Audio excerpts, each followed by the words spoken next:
C'est vous qui êtes le sel du monde. Mais si le sel perd son goût, comment pourrait-on le rendre de nouveau salé? Il n'est plus bon à rien, on le jette dehors et les gens marchent dessus. C'est vous qui êtes la lumière du monde. Une ville construite sur une montagne ne peut pas être cachée. On n'allume pas une lampe pour la mettre sous un seau. Au contraire, on la place sur son support, d'où elle éclaire tous ceux qui sont dans la maison. C'est ainsi que votre lumière doit briller devant les hommes, afin qu'ils voient le bien que vous faites et qu'ils louent votre Père qui est dans les cieux. Vous êtes le sel de la terre. Vous êtes la lumière du monde. Une alchimie.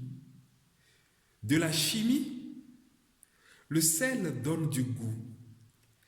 Il donne de la saveur à ce qui est fade.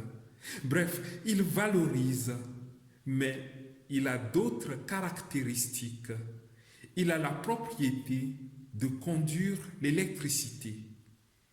Il tisse en quelque sorte des liens, une passerelle entre des liens brisés. Observons cette expérience. Nous avons ici des piles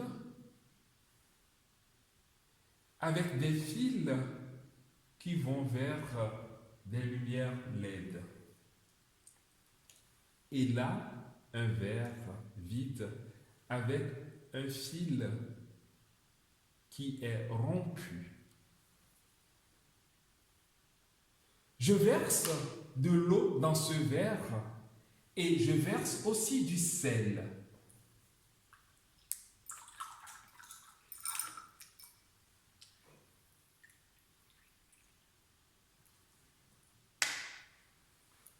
Au fur et à mesure que je rajoute du sel,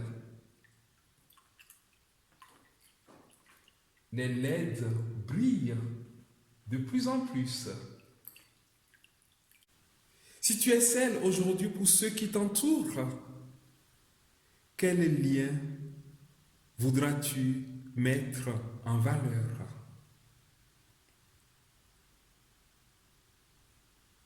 Quelle lumière voudras-tu apporter?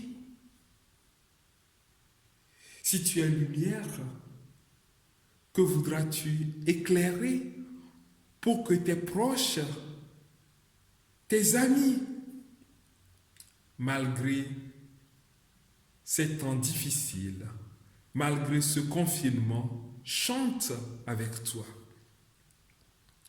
Quelle lumière voudras-tu leur apporter?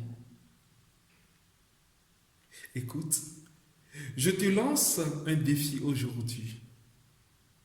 Tu peux nous envoyer par mail ou sur la page Facebook de la paroisse de Colmar ces petites lumières qui réjouissent tes proches.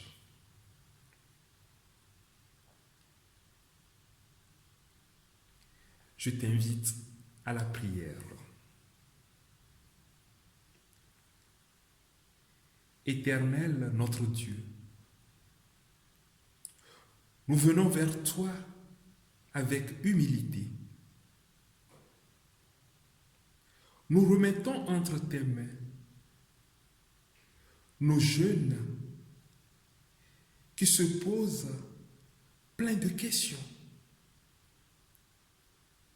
Sois la lumière qui les rassure et leur apporte une espérance. Nous pensons à ceux qui sont malades.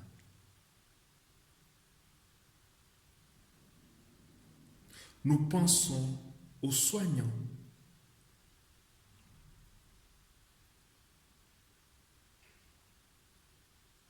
Seigneur, entends notre prière. Amen.